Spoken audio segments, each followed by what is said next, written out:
Hey, welcome, family, to My Irreligious Life podcast with your host, Jermaine Thomas, aka The Professor.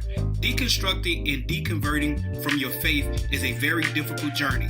The process can have psychological and emotional implications. Join us as we have a heartwarming and engaging dialogue around this and so much more. Let's get it, family.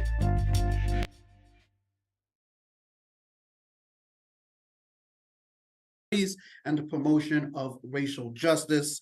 And GW loves to welcome Dr. Dirth. Tell us, what do you mean by whiteness? And Tyler, I'll turn it over to you. Thank you so much, Dr. Wright. I'm going to take a second here to pull up a few slides to help us with our conversation today. Hopefully you all can see that. Even in just introductions, it's never easy to follow Dr. Wright. He's if not an eloquent speaker. So thank you for that wonderful introduction and for leading us even into the conversation today. It's very gracious. I'm going to do my best to keep the time so that we can have some discussion.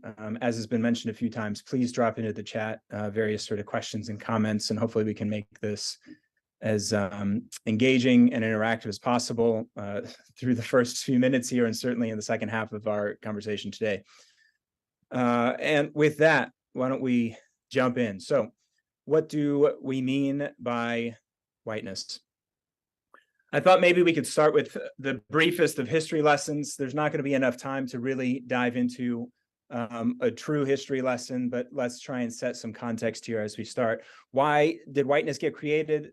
We can go back, and I'm going to go back to the 15th century in Portugal, where the European slave trade goes to Africa, and Africans are brought back for the purpose of enslavement, and therefore free labor and economic advancement. In Europe, this extends into the Western Hemisphere relatively quickly.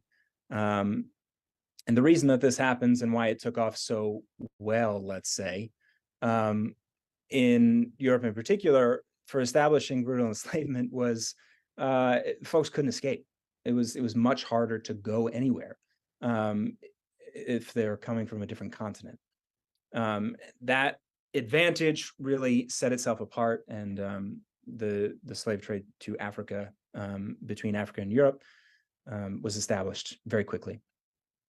Now, part of establishing this brutality was trying to rationalize it, as people brought up their own concerns, is maybe an understatement, for this practice. The first way of doing this, of rationalizing it, was through religion and saying, well, we're Christians and they're not, and that's okay then, because they're not Christians and therefore don't have the same rights. The problem then was that some folks were working on converting people who were enslaved. And then enslaved people were claiming, as well as anybody else, that they were indeed Christians. Now we have a problem. And this really became a problem, everywhere. But in the US, our very particular solution around this, especially legally, was to say, all right, maybe they're Christians, maybe they can convert, but there is a unavoidable, unaddressable difference based in race. And so race becomes the replacement for religion for identifying who gets to be human and who doesn't. And so now there's let's say, easily identifiable way of saying, if you are Black, you are less than human. If you are white, you are human. And that affords you different rights based on our legal system. Why go through the trouble of any of this?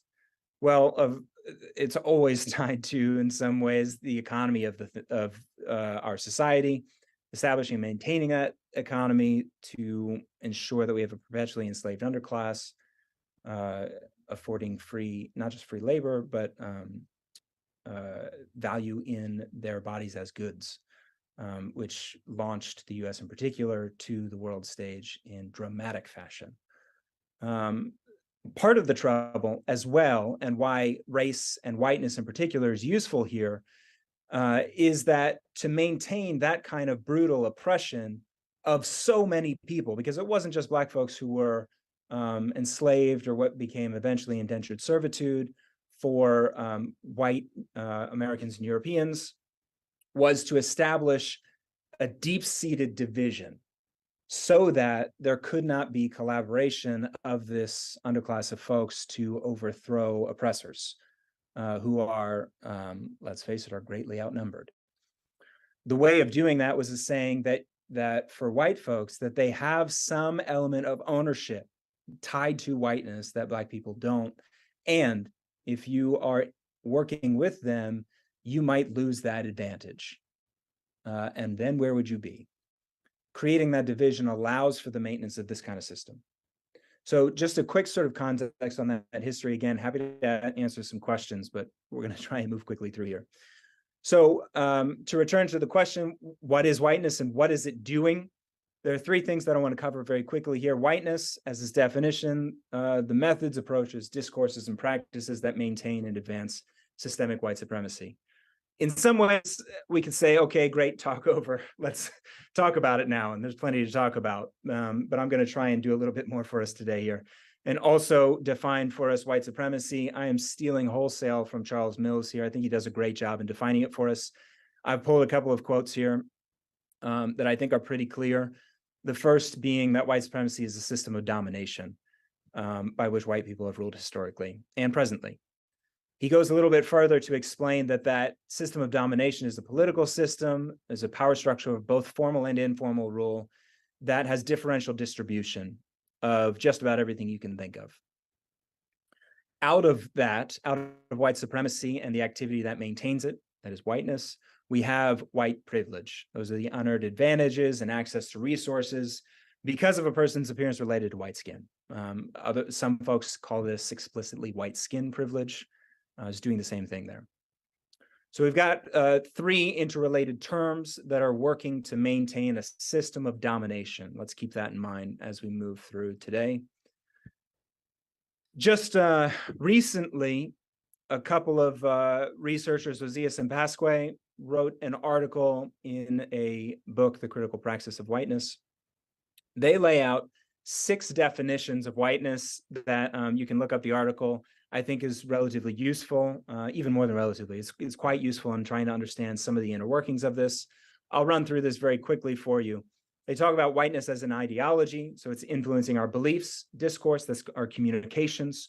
Racial contract is a direct reference to Charles Mills' work, who argued that all of our systems are designed to be for white people specifically, and it's to the exclusion of all non-white people that these things are created. And so what we're talking about here are systems and structures of society. Whiteness as property is a reference to Cheryl Harris's work, who's a legal scholar, critical legal studies and critical race theory. Her argument is that our entire legal system is designed to protect property, private property, and that whiteness functions as private property in our system. And therefore, our legal system is designed to protect whiteness. Cheryl Matthias writes about feeling and affect quite well, and Ozias and Pasque rely on her and a few others to talk about this. You may have heard terms like white guilt or white rage or white tears.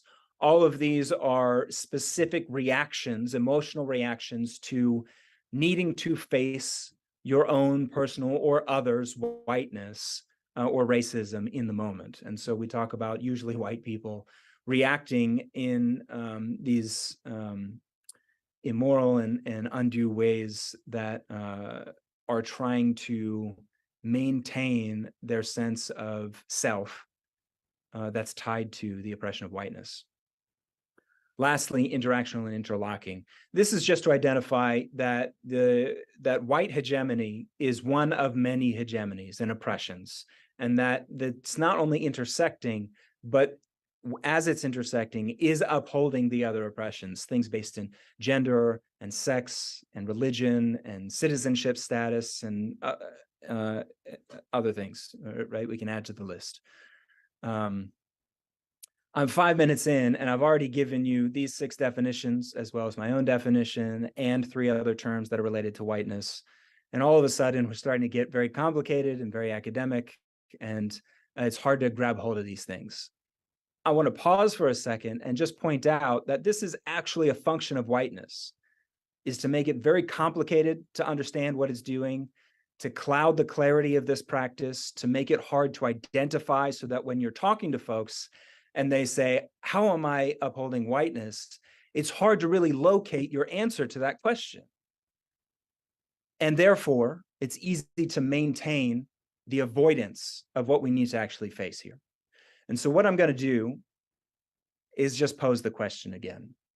And for the rest of the time, I'm going to try and give you two, what I hope are very clear answers that can ground any conversation that we're going to move forward in, depending on who we're talking with and what kind of conversation we're trying to have. So first, what do we mean by whiteness? We mean lies. Let's talk about what kind of lies. 100 years ago, Du Bois was writing and posed the same sort of question that we're posing today. What on earth is whiteness? That one should so desire it. And he says, always, somehow, some way, silently, but clearly, I'm given to understand that whiteness is the ownership of the earth forever and ever. Amen. This is the lie of ownership, of rights, and of deservingness, that because of my white skin, because of the fact that I may be upholding whiteness and white supremacy, I deserve to have status. I deserve to claim anything as my own, and it is my right to be able to do so.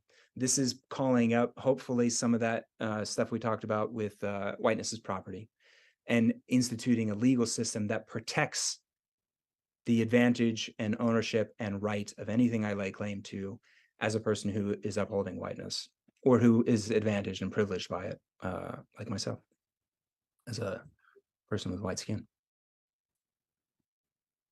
60 years ago, James Baldwin writes, the American white has got to accept the fact that what he thinks he is not. He has to give up. He has to surrender his image of himself. And apparently, this is the last thing white Americans are prepared to do. This is the lie of ignorance, of innocence, and of righteousness. The idea that I can somehow remove myself from white supremacy or from racism, that there is not a history that I am tied to of oppression, and that if I don't recognize it or acknowledge it, if I maintain my sense of self and the fact that I'm a good person and a right person, that I don't have to deal with the fact that I'm engaging in practices of whiteness. And if I don't ever face that lie, there's no way out of this. And that can trap us into some of that. James Baldwin talking about that 60 years ago. 25 years ago, Beverly Tatum writes, the element that is whiteness of the person's identity is so taken for granted that it goes without comment. It is taken for granted by them because it's taken for granted by the dominant culture. It's the lie of normality, of historical centeredness, of racelessness. One way that we don't have to deal with whiteness and being white is to say that we don't claim any race, that everybody else has a race and we are the norm, the normative dominant culture, and therefore don't have to engage in it. We can see this in very simple things, right, of identifying folks by their race and citizenship when they're not white. African Americans, Asian Americans, Latinx Americans, et cetera, we don't hardly ever say white Americans or even European Americans, as much as it's just, I'm American. That kind of language recentering is a simple example of much more insidious, impactful examples that are along those same lines. Other folks who have written about that, there's a book called Racism Without Racists, which gets at the same sort of thing, right? Is that this idea that's out there, but no individual person can lay claim or be tied to that practice or activity. What are these white lies doing? I pointed out a few of them. There are certainly others. The reason that I point out when these writers were writing is that in the past century of really, really incisive, illuminating writing that folks have been doing, among other kind of work that's doing some of the similar things of trying to dismantle whiteness, is that we're asking the same question and we're having the same conversations because these lies are really effective. and engaging in lying is a really effective way of maintaining and strengthening white supremacy's position of power. That's the point of these things. Now, how do they do that? They do that by erasing the existence of whiteness in order to avoid the reckoning of violence and inhumanity that it enacts. It suppresses and represses the reality of history and present-day power structures, tries to maintain a moral innocence for folks who are trying to uphold whiteness and white supremacy, even if they're not trying, right, but are. And it validates that status. It repositions white people as good people, right? There's always this effort when there's a reaction to saying that there is a lie that's happening here. And it almost always is grounded in this sense of needing to be a good person or be a part of a good society or a righteous or moral society that is designed on people getting what they deserve, essentially. All of this is about confirming the status quo by reducing internal discord that might actually spur change worth having. And if we can maintain enough of an internal homeostasis, avoid that kind of discord, then there's not ever going to be enough, especially for white folks, to abandon this kind of whiteness, to abandon these lies, and to need to rewrite not only a whole self, but a whole sense of what the world is and what it looks like.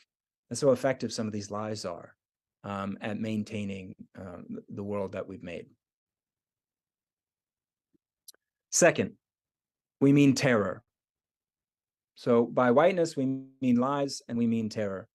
Bell Hooks writes about some of her experience. She was writing about the picture of whiteness in the Black imagination, and inverts what many folks write about, especially in white literary canon, the Black image and white imagination. So she flips that idea upside down and she says, associations of whiteness with terror and the terrorizing remain, even though I live and move in spaces where I am surrounded by whiteness, surrounded. There is no comfort that makes the terrorism disappear. All Black people in the United States, irrespective of their class status or politics, live with the possibility that they will be terrorized by whiteness. Now, the one thing that I'll point out here is the white lies that I was talking about are particularly effective for those who gain advantage by white supremacy. I'm talking mostly about white people, but again, as Dr. Wright pointed out at the beginning, whiteness and white people are not the same. People can be advantaged by whiteness and take advantage of whiteness, even if they're not white. Now, what those white lies do, and speaking of Du Bois, he points out this sort of double consciousness idea that Black Americans see their reality very clearly and see white people's reality very clearly, where white people don't, right? They're buying into the white lies very explicitly. So we have a definition of whiteness particularly grounded in that reality, and we've got a definition of whiteness that is acknowledging the full spectrum of reality, of especially for folks who are terrorized by the violence of whiteness, and needing to point out this consistently, because what the white lies are doing is trying to hide this second definition. And so we need to always be clear that whiteness is tied to white supremacy, which is a system of domination. Remember, I said we're coming back to that, which is really a system of inhumanity. Why this terrorizing by violence? Toni Morrison gives us some of the answer here. In 2016, she wrote, "So scary are the consequences of a collapse of white privilege that many Americans have flocked to a political platform that supports and translates violence against the defenseless as strength. These people are not so much angry as terrified, with the kind of terror that makes knees tremble." Terrorized by white lies. So we're going to come back to this idea that the white lies are about maintenance. One of the ways that they do that is by instituting a fear of the other, by saying that there is something around the corner that's coming to take what you have gotten. And if you don't resist that at every turn, then your lives will crumble in front of you. And the only way to maintain that is through force, is through violence, is through strength. Morrison adroitly points out that strength and violence against defenseless is no strength at all. So a little bit more here on white terror. What are we meaning by white terror? I'll point out one more quote for you by David Roediger. It says, or he says, it's not merely that whiteness is oppressive and false, it is that whiteness is nothing but oppressive and false. I hope you see the parallel in this statement to what we've been talking about today, oppressive and false being different language for terror and lies. In this kind of white terror, first, it is a means of inflicting oppression in order to maintain a position of unearned and undeserved power. This happens through overt violence. It happens through disinvestment of Black communities. It happens through policies and laws of restriction and exclusion. This is grounded in a fear of the imagined other and a fear that the other, that is non-white folks, would respond the same way that white people have in violence and through retribution. I also will point out that there's a kernel of truth going on here, a sort of implicit recognition that all of the status gained by whiteness and through white supremacy is unearned. There's a recognition of this kind of weak foundation. If it were earned status, what would there be to be afraid of? That it might be taken. And so I'll point out that sort of illogic. There are many in the sort of logic of white supremacy, but that's one of them. The last thing I'll note before we move on to some implications for education is how whiteness works and reworks and reworks. What it's doing always at systems, systems and structural and institutional and interpersonal and intrapersonal and psychological and emotional levels, all at the same time, is setting parameters for what is appropriate activity within the dominant culture, and communication and policy. Within these parameters, arguments for change are only about changing how whiteness is going to carry out its objective, that is, maintain the current system of white supremacy. So through this practice of what's appropriate and how we're going to be allowed to talk about change, we're going to say that whiteness is rewriting itself to adjust and update its methods of oppression. One of the easiest and clearest examples of this is the transition from slavery into Jim Crow eras. The ending of slavery did not end whiteness. What it did was it reset the parameters of what is appropriate so that whiteness could maintain itself. Slavery, no longer appropriate. We need new systems and new forms of engaging in how whiteness is going to function in order to maintain white supremacy. Enter Jim Crow. We have this happening all the time at structural and interpersonal levels. A decade ago, 15 years ago, it was, let's say, not appropriate in these kind of whiteness spaces to even say the words white supremacy. Now we have all sorts of what's called performative white allyship that's engaging in the language of talking about these things without actually enacting any work towards changing or undoing or dismantling any of this. The language activity barrier there is a new sort of adjustment of how whiteness is functioning to maintain a sense of being a good white person. Right now we're having a conversation between what is good and what is not good about how to maintain a sense of white self instead of trying to separate self from any white-based identity formation. The sort of paradox of having anything that it can be both good and white, right? That's an impossibility that we're trying to hold on to there. Some of the language of whiteness and the lies of whiteness is trying to maintain that sense of self. And so it's constantly transforming. We can even see this. There's some work that was done a few decades ago, a book called How the Irish Became White, right? As we even have growing parameters, who is allowed to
I want to, I'm gonna bring that back up. How y'all doing? And I thank you for, this is Jermaine Thomas with another hashtag Nacho Theologian moment. Um, what I hope with great content and material that I hope would empower you, encourage you, but more importantly, challenge you to think.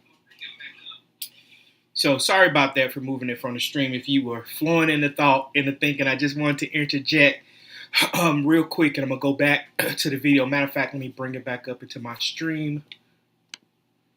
Let me do that. If you hear, say hi. After this, after this post, after this post, well, after this video ends, I will be able to. I'll make the edits to make it more to make it public, in case anybody would like to share. But I just wanted to give a little interlude or a commercial break, if you will, before we get to this last segment by this professor here and explaining whiteness. And I felt that in part two of this vlog of addressing or talking about the anatomy of Christian nationalism, and like I said before, you can't talk about Christian nationalism without talking about whiteness. You can't talk about Christian nationalism without talking about how whiteness, overlays or intersects with religion and politics. And so, in part one, I used some subject experts like I'm using here to give a full body definition and a working definition in our conscious mind about whiteness is. And then I put a definition in the title. So I'm gonna read it again, just so nobody who watches this video, it would definitely be uncomfortable for people who are unfamiliar with this topic, especially those who identify as white. This is a very unsettling conversation to have. There's bodies of work affirming that it is very difficult and hard for white people to have the conversation about racism. But relative to whiteness in and of itself is not relatively speaking to a people group. And so I want to make that very, very clear. But these are well tested and evidence and data driven theories relative to American society or global society as a whole. And so there's data that affirms these realities, you all. Okay. And so let me just segue into this, and I promise I'll get back to this video. In light of recent events, has been causing another level of conversation in this country.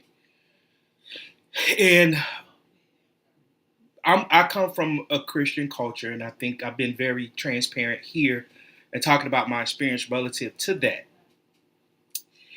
And when I hear those in the Christian context speak of things relative to reconciliation and or racial reconciliation,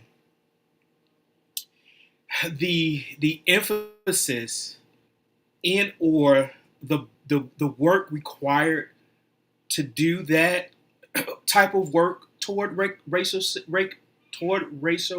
reconciliation, the church or the American church as is,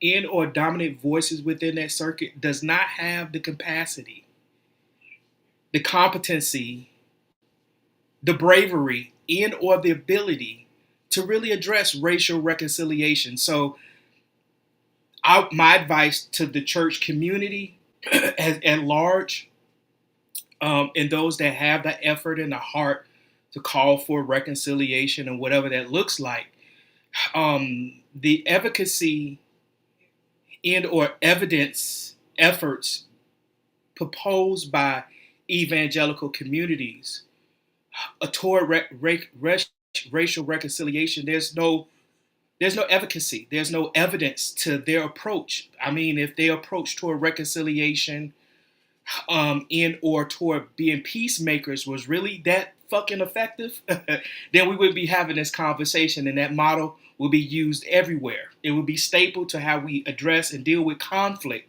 within our global society, our multicultural society, even here in America. But my advice to the evangelical Christian community, you might need to sit this one out and or align yourselves with grassroots efforts. Align yourselves with in settings where you can educate and empower yourself, and align yourself with grassroots efforts that's already that's doing the work, that's in the thick of it, to address issues toward racial reconciliation. If that's the heart posture that those in the evangelical community wants to task themselves with. Blessed are the peacemakers. But Jesus also said, I have come to set a sword and set members of their own household against one another because of certain ideas and beliefs. And so if there is to be an effort from that community, from the evangelical community, one of the things that community needs to do is have some real introspection and ask itself how it has contributed to how it itself as an entity, as an American entity or American institution, both historically and present day, and how it contributed to the divisiveness and the division within American society, in politics. And so if evangelical Christianity can't do that and recognize its own contributions, its continual fostering of us versus them narrative, is wholly inappropriate and cannot be trusted toward the notion and the ideas of racial, not just racial reconciliation, but reconciliation and being a peacemaker. It can't be trusted to be either of those. It lacks the cultural competence, it lacks the awareness and the evidence and efficacy to ever be considered to be a peacemaker in today's society and given today's issues and problems. It's a nuanced problem. It's a nuanced issue. And I challenge some of those that's in the community, and I have been on social media, challenging some of these pastors who have not taken a side, who try to play both sides in. There is no both sides in relative to when we're talking about people who are being oppressed in or being a voice to the marginalized. There's only one side. There is no this perspective and that perspective when it comes to arguing the dignity and worth of every human person and every human being, in their right to self-determination, in their right to exist as they desire to show up, especially if it's unharming to others. But this idea in place, there's no way, and the other thing, and I'll end with this, there's no way that the American Christianity that finds its roots that finds its roots, historical roots, in white supremacy cannot be an arbiter to peacemaking until it deals with its own internal aspects of supremacy. So, is nothing more than hamster wheel talk that comes from the evangelical Christian community, even to those that kind of try not to take sides because, the gospel is not politics. Well, the very American Christianity, or the very Christianity that showed up to the shores of America, the eastern shores of America, was a political entity. It was politics in the door. And it was a politics of theocracy. Okay? And that's plain and simple. I made this post earlier today. And I want people to say this with me so that you can get the reality. I shared transparently about my conditioning and indoctrination within the context of evangelical Christian nationalism. Okay, listen to this. American Christianity wants a theocracy. American Christianity that showed up to the shores of the America. It may have changed in name, but the ideals of dominion, the same ideas that foster colonialism, is still here. They call it dominionism today. They call it Seven Mountain Gospel. But the idea is all the same. American Christianity wants a theocracy. The idea of a Christianized America, the ideas of Judeo-Christian values finds its roots in reality and whiteness. And until the church can address that, we can't have a real legitimate conversation truly around racial reconciliation under the auspice or in the name of Jesus. Because in some communities, in some spaces, right, the blood of Jesus not only just covers your sins, but apparently it erases your race too. And so you can never find reconciliation in a space where people refuse to see you and your context. But I hop off my soapbox. I'm going to go back to this. But most importantly, who I want to listen to me and share this when it's shareable is those that consider themselves to be allies. You know, allies and empathetic and sympathetic and aware of their own privilege and their own tie to whiteness. To those, continue your work, and here's some resource I shared today that can help and empower anybody within that culture and that community that wants to be an ally and a voice to those that are marginalized and oppressed institutionally. And dealing with whiteness is an honest assessment. And I like to say we did have approaches and methodologies to address it. We had DEI. But you see the Christian response, the evangelical Christian response to DEI. You hear the Christian evangelical Christian response.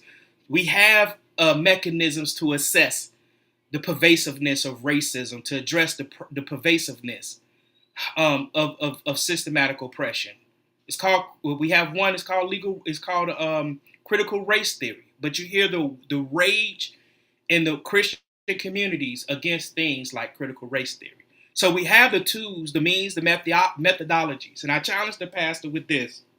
He's a white pastor that pastors, he predominantly in his church, multicultural church, but predominant in his church, are African Americans. And this pastor is sincere, right? In his efforts, in his work in the community, but even still can be tone deaf. Your pastor, even still, is white and allied as he or she could be. There's sometimes in some aspects where they can be tone deaf and miss it. Okay? And so I challenged that pastor. I said, if we really want to make an effort toward reconciliation, all we have to do, we have models, we have evidence models, we have approaches, right? Think about Germany. Think about racist as Germany, okay? The height of its power, the height of its influence. Racist as Germany, right? How post-World War, the Germany then to the Germany we have now, that was a mechanism in an institutional effort holistically from every institution that shaped German culture, right? At every turn, there was systems in place to denazify German culture, to program minds that were fixed to an ideology. And so if we want to see real effort toward dismantling systems of racism? Why don't we propose commissions similar to those that were proposed to deal with a post-World War Germany with systems, with embedded systems of racism and how they view not just the Jewish people, but others outside that context of German culture at that time? So we have the means, y'all, but what we lack is the bravery. What we lack is the will. And that's not incumbent upon the marginalized. That's not incumbent upon the oppressed to make those efforts. There have been voices in communities that are speaking to that. But we need the larger of society, the dominant persons of society to get along with that and not fight against reforms, not fight against progressive attitudes that empower marginalized, that empower the oppressed. That's how you find real reform. So we need institutions. You had governmental institutions. And we talk about how much there's evidence and reality that talks about the reality of whiteness in our institutions. And so the same effort that Germany, post-World War Germany, did to dismantle racism in their society is the same effort that America needs to take. And if we're not talking about that, then they're not serious about addressing issues of racism.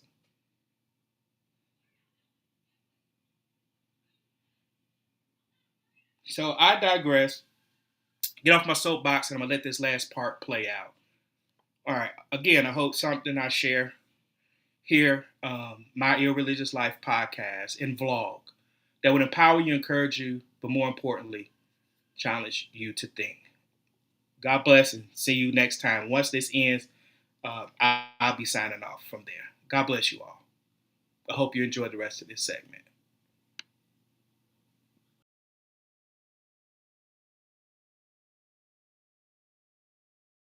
Go about talking about these things, structure of these places, and not just, in fact, these institutions often work together with the prevailing system of dominance. I hope that this is some of where our conversation goes to. So when we are working, we need to be aware that what we're doing is resisting the very structure of these places, and not just institutions, but almost any educational institution, but almost any institution that's had success in this kind of system of domination. How do we go about doing that? I hope that this is some of where our conversation goes today, but I'll try and get us started with some of this. First, break from the parameters of what is appropriate that's set by whiteness, which means it will almost always feel dangerous to talk about some of the things we have to talk about. It will feel at least uncomfortable. And I'll point out that depending on who we are and our proximity to whiteness, we have different advantages and safeties and privileges when we go about talking about these things. So we need to always sort of hold on to our intersectional identities and our positionalities as we're thinking about these things. And I'll leave that to you to consider for yourselves. But all of us, no matter who we are, can be thinking about how we break these parameters. That means that we need to acknowledge that any change that's going to dismantle white supremacy, any change that's going to abandon whiteness, is going to be bigger and deeper and costlier than anyone committed to whiteness is going to admit. But also is more necessary and more freeing and more life-affirming than anyone committed to whiteness will ever admit. It is essential work if we are going to try and affirm anyone, including ours, that is our white peoples who are privileging from this, humanity. Everyone